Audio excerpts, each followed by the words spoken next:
When we were kids, our family often spent holidays in Hollywood, South Carolina. It wasn't a fancy house, just a small 3-bedroom cabin. But for us 4 siblings, me being the second oldest at around 12 at the time, with my brothers and sister aged 14, 10, and 8, that place was paradise. Every time we passed the endless cornfields, we knew the adventure was about to begin. The cabin was simple, but it had enough electricity to power an old TV and our favorite game console. We had our usual hangout spots: the local elementary school playground for hide and seek, the small convenience store where we'd explore every aisle, and of course, the dense woods surrounding the cabin. The nearest neighbor was quite far, but still reachable on foot. Our parents rarely allowed us to go that far alone. But that year, for the first time, our youngest sibling, Danny, was allowed to join our little expeditions around the area. Our parents stayed at the cabin. We picked a different trail that day, away from the dead-end road where our cabin sat. Traffic here was almost non-existent. No cars passed by, unless it belonged to one of the few residents nearby. There was one old property we always passed, a worn-down house with a small, scruffy-looking field beside it. Strangely, in all the years we spent our holidays there, we'd never seen any sign of life. The house sat at the top of a small hill overlooking the road. Next to it was a cornfield that, weirdly enough, always seemed well-maintained, like someone was still tending to it. But still, we never saw anyone. No people, no cars, nothing. Looking at the surrounding woods, the 2 buildings, the house and a red barn, and the cornfield, we knew instantly this was the perfect place for hide and seek. It was still broad daylight.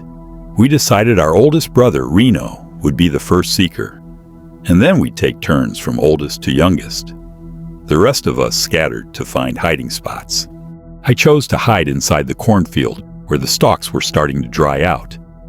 Not long after, I heard Reno shout, "Ready or not, here I come!" I crouched low between the tall corn, completely hidden. I waited. Suddenly, I heard footsteps, someone moving through the dry corn leaves. I had no idea who it was. Maybe one of my siblings, but I didn't want to risk being caught. I quickly bolted out of the cornfield and ran up the hill toward the red barn. I thought Reno would come chasing after me. I even called out for him to come out, but he didn't appear. Instead, I heard laughing and shouting from the other side of the house. Reno was chasing our 10-year-old brother, Pharrell, and had just caught him. I stayed hidden behind the barn. Then I saw Danny leaning against the back wall of the house, looking at me and giggling. I put my finger to my lips. "Shh!" And she returned the gesture. But that's when it hit me. If Danny was there, who had been in the cornfield with me? Not long after, Reno appeared from behind the house and tagged Danny.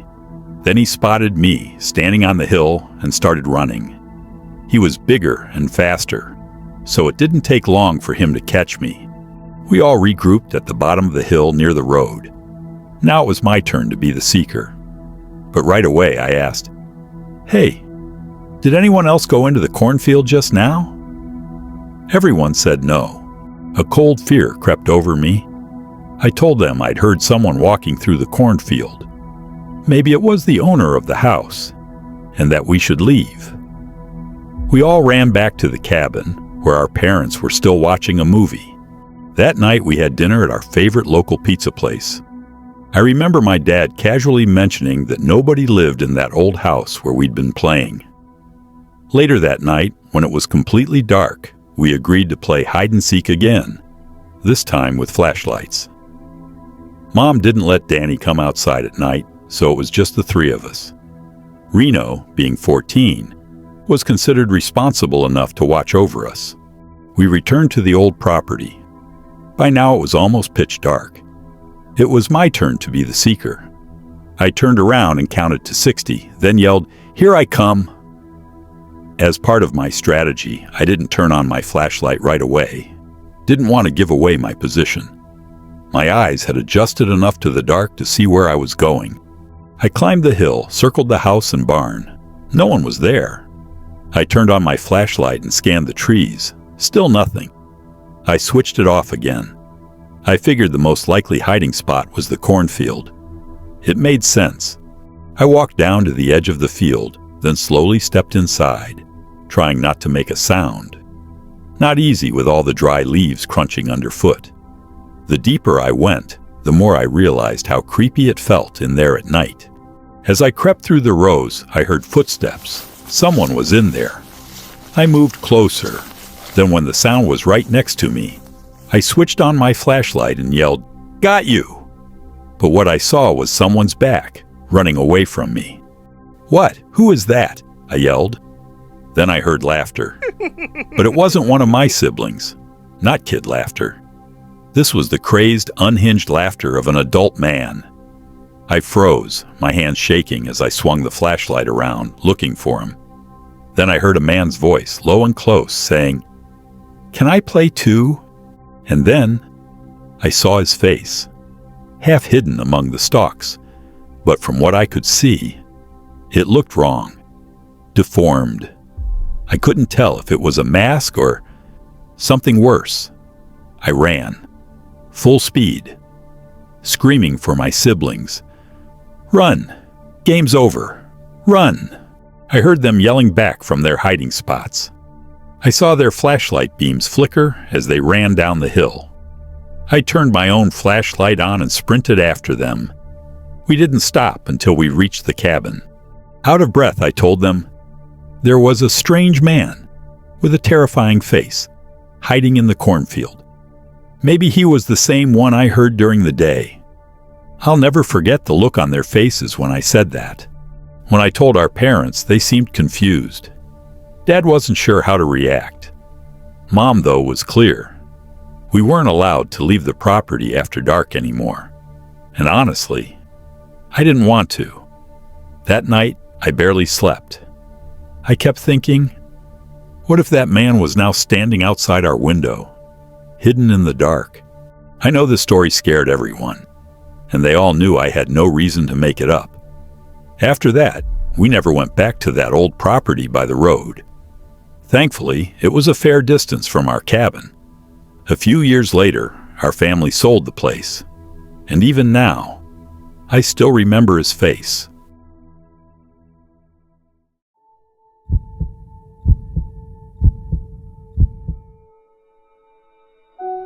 My old friend Jason moved with his family to a remote farming area in Michigan's Upper Peninsula. The place was far from the city and surrounded by forests and cornfields. They had always lived a rural lifestyle, so moving somewhere like that wasn't too surprising. Jason and I had been best friends since we were kids. We were both 19 years old now. I was in college while he worked on his family's farm. We still kept in touch regularly, and I usually visited every few months. Last fall, I visited to stay over for the weekend. At the time, the house was quiet. Only Jason and his dad were home. His mom and younger sister had gone to Minnesota. It took me over 4 hours to get there, passing forests, tall grass fields, and narrow gravel roads. When I arrived, Jason and his dad were relaxing behind the house with some local beer. They welcomed me warmly. After dinner, Jason invited me to go off-roading using my uncle's borrowed SUV, a Ford Bronco. He said there was a cool dirt trail near an old field worth exploring. We drove around for about an hour before sunset. On our way back, we passed an old building that looked like a small chapel. It sat at the edge of an unharvested cornfield. Jason said he often passed by, but had never gone inside. We agreed to return there after dark. Its creepy vibe just made us more curious. We went back home, grabbed 2 of their family's mountain bikes, each equipped with a headlight. Jason also brought a flashlight, a small backpack, and a few sodas.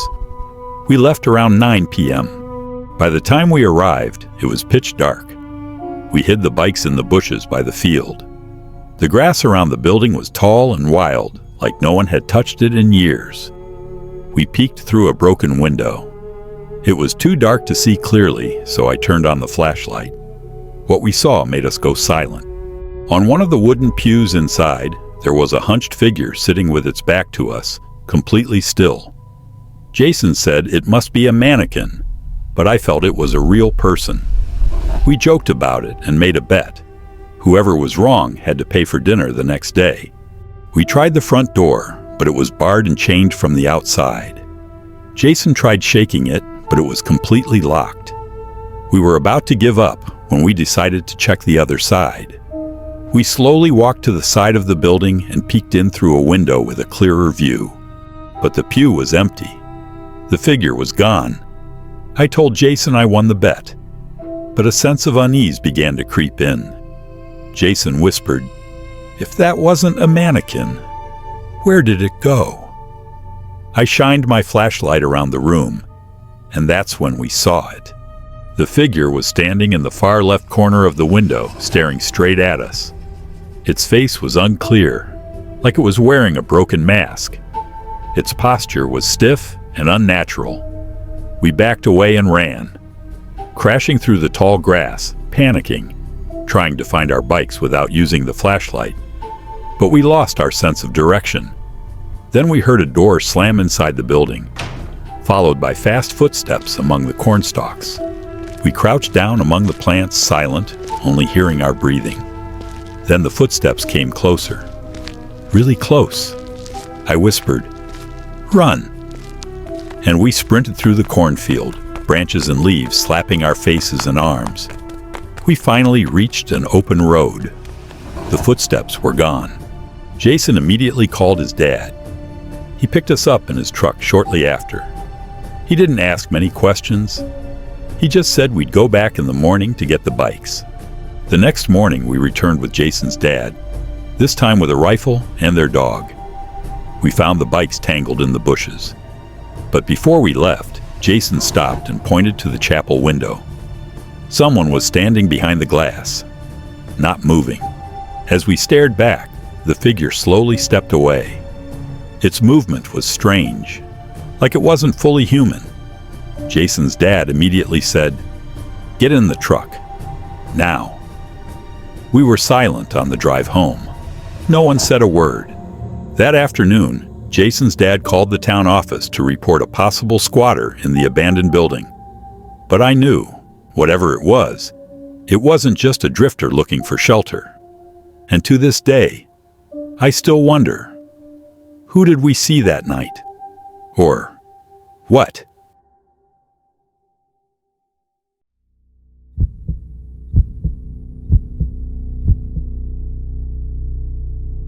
I live on a large stretch of farmland with my younger brother Tom and his wife.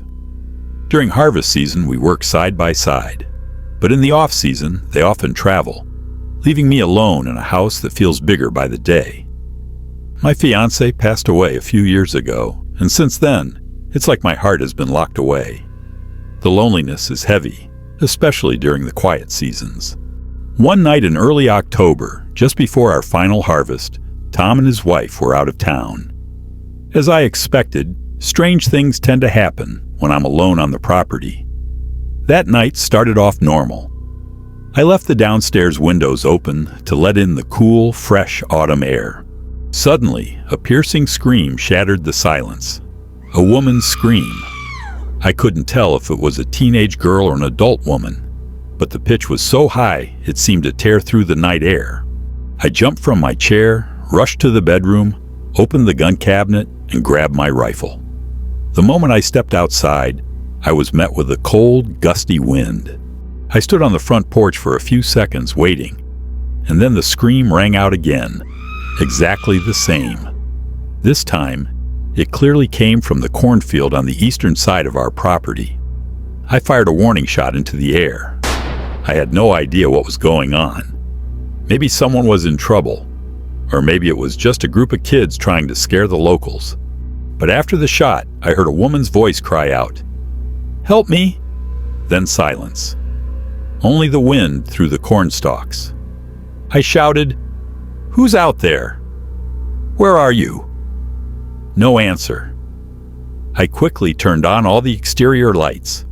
I grabbed my phone, dialed 911, and walked into the cornfield, calling out, hoping for a response. After explaining the situation to the operator, they told me to wait for officers to arrive. 4 officers showed up shortly after. Together, we searched the cornfield, shining flashlights in every direction, calling out for anyone who might need help. Apparently, reports of someone screaming for help are taken very seriously. One officer advised me to call 911 again if I heard anything else, and said they'd keep patrolling the area. After that, they left. I went back inside, glancing once more at the cornfield. I shut the door and turned off the lights. I figured it was probably some local kids trying to scare us farmers. There's not much to do around here, especially for bored teenagers. After watching TV for about an hour, I headed upstairs to sleep. I took a few melatonin pills since I've always had trouble sleeping. It's usually a nuisance, but that night, it might have saved my life. About an hour later, I heard the floor creak downstairs. That's when I remembered. I never closed the downstairs windows. This house has thin walls and creaky floors. Even the tiniest sound carries. I grabbed my phone and whispered into it. "Tom, are you back?" He said no. Every hair on my body stood on end. Survival mode kicked in. I told him, "Someone's in the house. Call the cops." He was in the next town over, so the emergency line was the same. He didn't ask questions, just agreed and hung up. I slowly walked to the gun cabinet and grabbed my shotgun. I must have made a bit of noise. It was impossible not to. The sound downstairs was still there. Someone really was inside my house. I opened my bedroom door and peeked down. I could still hear the wind through the open windows downstairs. Every hair on my arms stood up. I started creeping down the stairs step by step, trying not to make a sound. But I had only made it down a few steps when I heard footsteps below, getting closer to the stairs. Then suddenly, someone appeared, tall, thin, standing at the base of the stairs. I raised the shotgun and said, "Stop!" But they didn't. They calmly turned and walked away, disappearing from sight. Then I heard them running, through the living room and out the back door. I shouted, "Stop!" and gave a short chase. But once they were out the door, I quickly locked it. I called Tom again. He said the police were on their way. I locked every window on the first floor and waited. The same officers from before showed up and swept the house and yard, checking everything with the lights fully on. One of the officers said he'd stay and patrol the property overnight, but I figured whoever it was wouldn't be coming back, not after realizing I was armed. And they didn't. But the story doesn't end there. A few days later, while finishing up our final harvest with the combine, I saw something in the field. A shoe. I stopped the machine, got out, and picked it up. It was a woman's shoe, size 8.5. Immediately, my mind went back to that scream and the man who had entered my house. I called 911 again and left the shoe where I found it, so I wouldn't disturb any potential evidence. Police came back, brought in tracking dogs, and searched the field. They took the shoe as evidence, possibly part of a missing person case. Strangely, there were no reports of any missing women in our county. At least, not yet. I can only hope whoever owned that shoe is still alive. But just thinking about it makes me feel sick. It's possible someone was really murdered. I don't know.